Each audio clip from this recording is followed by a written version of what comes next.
నేను నీకు ఏమంటారు రెడీ అయింది ఇది అంత స్కామ్ అంటున్నా నేను. This is the biggest scam ever. అసలు 563లో మీకు ఒకటే చెప్తున్నా, మీకు సెంటర్లతో సహా చెప్పిన ఇంతకుముందు.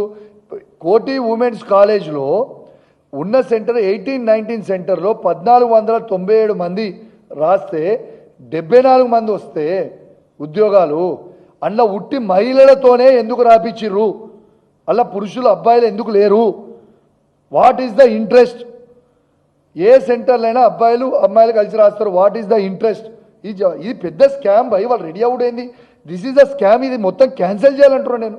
ఇవాళ హాల్ టికెట్ నెంబర్ 470 to 471 చెప్పిన అందరికీ 654 మంది అందరికీ సేమ్ మార్క్స్ ఉంటాయి. అబ్బాయి ఎక్కడన్నా ఇంకొక హాల్ టికెట్ నెంబర్ చెప్పిన 201 నుంచి ఏదో చేంజ్ హాల్ టికెట్ నెంబర్ చెప్పిన అది 702 మందికి సేమ్ మార్క్స్ ఉంటాయా? ఎట్లా వస్తాయి సేమ్ మార్క్స్? ఒక్క మార్కు తప్పులు లేకుండా సేమ్ మార్క్స్ ఉంటాయా? అది ఎట్లా సాధ్యము? ఇది 100% this is the biggest scam in Telangana.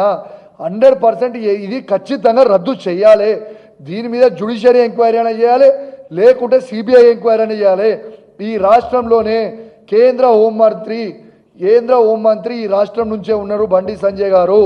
Me BJP పార్టీకి చిత్తశుద్ధి ఉంటే దీని మీద సిబిఐ ఎంక్వైరీ అయ్యానంటున్నా నేను.